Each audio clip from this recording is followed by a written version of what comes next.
Olá, galera do sexto ano do ensino fundamental. Aqui é a professora Nayara, iniciando mais uma aula da disciplina de Ciências, seguindo o nosso plano de estudos tutorados, o PET, volume 3.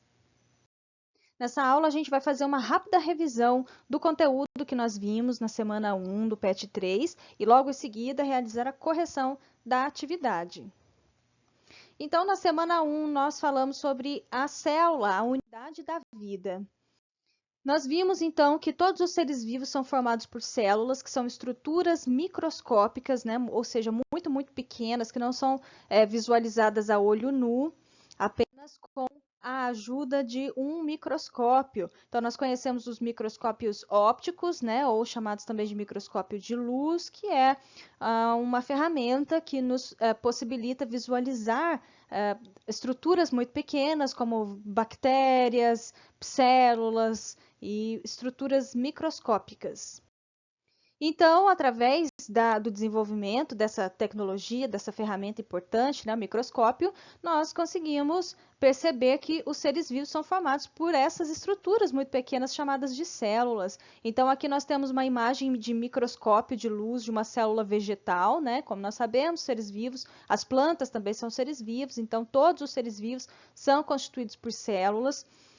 Então, as plantas também. Então, aqui estão as células, né, dessa amostra de um vegetal, de uma plantinha. Então, foi retirada ali uma amostra, colocada no microscópio e a gente obteve essa imagem.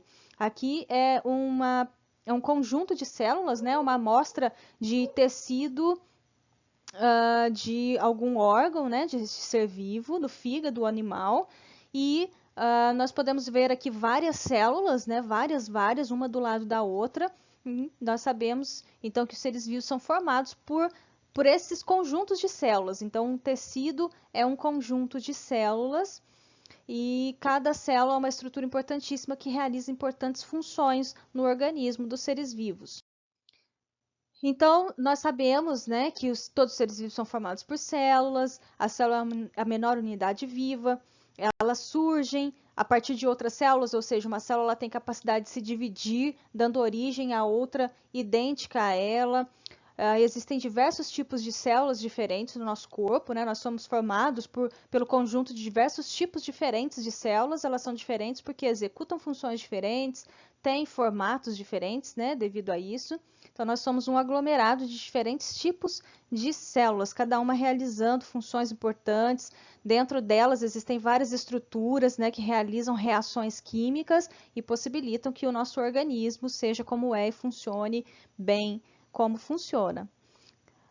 Toda célula tem o DNA, né, que é uma molécula que contém todas as informações, as nossas características, né, que determina as nossas características, porque o DNA determina os nossos tipos celulares e como nós somos um aglomerado de células, logo o DNA também determina as nossas características como um todo, né? E onde que está esse DNA, onde que está esse material genético? No interior de cada uma das nossas células. No interior das células acontece o que nós chamamos de metabolismo, né, que é um conjunto de reações químicas, de diversas reações, de transporte de substâncias, de eliminação de certas substâncias, substâncias que entram, saem, transformam em energia e tudo mais. Então, todas essas funções que acontecem no interior da célula são realizadas por pequenas estruturas especializadas, que são chamadas de organelas. Nós temos várias organelas no interior de uma célula, no caso aqui uma célula complexa, né? Existem outras células que são mais simples e possuem menos estruturas. E o conjunto dessas funções, né, das funções que são realizadas por essas estruturas no interior das células, é chamado de metabolismo. Então, metabolismo é o conjunto dessas reações, dessa atividade celular. E sem essas atividades, né, sem esse mecanismo todo, a vida não seria possível.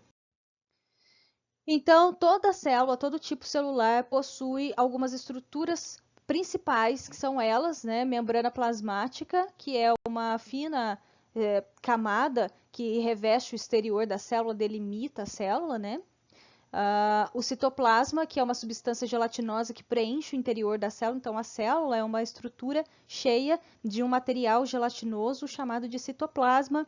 E nesse citoplasma estão presentes, estão mergulhados as estruturas dessa célula, né, as organelas. Então, as organelas estão mergulhadas no citoplasma que preenche a célula e também o material genético, né? Toda célula possui em seu interior o material genético. Cada uma das células de um organismo possui o material genético. Com relação à classificação celular, os organismos eles podem ser unicelulares, quando possuem apenas uma única célula, ou pluricelulares ou multicelulares, quando são formados por diversas células. Os organismos unicelulares, eles são microscópicos, né? São os organismos microscópicos, como bactérias, protozoários, fungos microscópicos, algumas algas microscópicas, que a gente só consegue ver com a ajuda do microscópio. E os organismos pluricelulares são organismos grandes, complexos.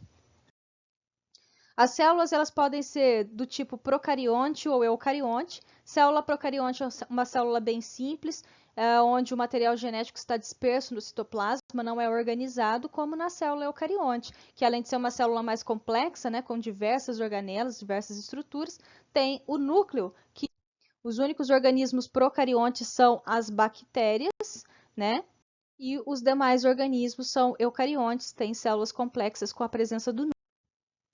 Com relação aos vírus, nós vimos que existe um embate, né, no mundo científico com relação ao fato de se considerar ou não o vírus como um ser vivo, mas atualmente ele não é considerado um ser vivo porque ele é um organismo acelular, ou seja, ele não possui células. Então, os cientistas, né, a maioria considera os vírus como uma estrutura, né, uma estrutura ali proteica feita de proteínas, com material genético no seu interior, mas um vírus não possui organelas, ele não tem uma estrutura complexa, né, um mecanismo próprio, por isso ele só consegue se multiplicar no interior das células de outros organismos, né? Então ele é um parasita celular, né?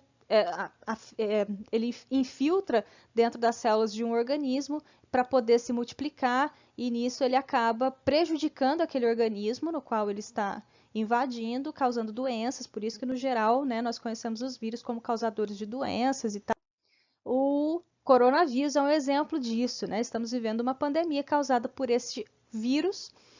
E aqui nós temos uma imagem, né? Nós vimos uma imagem de microscopia eletrônica do coronavírus. O microscópio eletrônico é um microscópio bastante desenvolvido, com uma tecnologia bastante avançada, né? Mais potente que o microscópio de luz, que possibilita que visualizemos estruturas ainda menores do que o microscópio de luz. Correção da atividade do PET 3, semana 1, lá da página 51.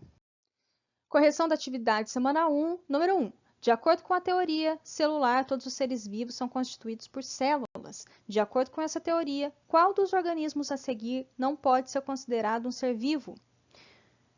Como nós vimos, todo ser vivo é constituído por células. Então, letra A, o homem, né, o ser humano, nós somos constituídos por células, portanto, somos seres vivos. Os musgos, aquelas plantinhas pequenininhas, né, que formam um tapetinho verde, geralmente em rochas e árvores, e em regiões de floresta, regiões úmidas, né, são plantas. Plantas são formadas por células, portanto, são seres vivos. HIV é o vírus da imunodeficiência humana, né? A AIDS, que causa AIDS. Portanto, nós vimos que vírus são acelulares, não possuem célula, né? Não possuem metabolismo próprio, então não são considerados seres vivos. Então, a correta é a letra C. A letra D, né? Levedura. Levedura é um tipo de fungo. Fungos possuem células, portanto, são seres vivos. Então, letra C. 2. As células eucarióticas possuem um envoltório nuclear, né, o núcleo, que armazena o material genético. E as procarióticas possuem material genético disperso no citoplasma, soltinho ali, sem o núcleo. Dos organismos citados a seguir, qual apresenta a célula procariótica, a célula sem núcleo? Nós vimos que apenas as bactérias possuem células procarióticas sem núcleo. Todo o resto dos organismos, todos os outros organismos possuem célula com núcleo eucariótico. Então, quais são desses aqui, quais são os organismos procarióticos? Mamíferos, os mamíferos possuem células complexas, células com núcleo, né? Então, não. Lactobacillus. Lactobacilo é um tipo de bactéria. Então, se é um tipo de bactéria e toda bactéria é procariótica, é o lactobacilo. Fungos, né? São fungos, possuem célula eucariótica. E levedura é um tipo de fungo. Se fungos são eucarióticos, então, só a alternativa B, né? Que traz ali um exemplo de uma bactéria, um lactobacilo procariótico.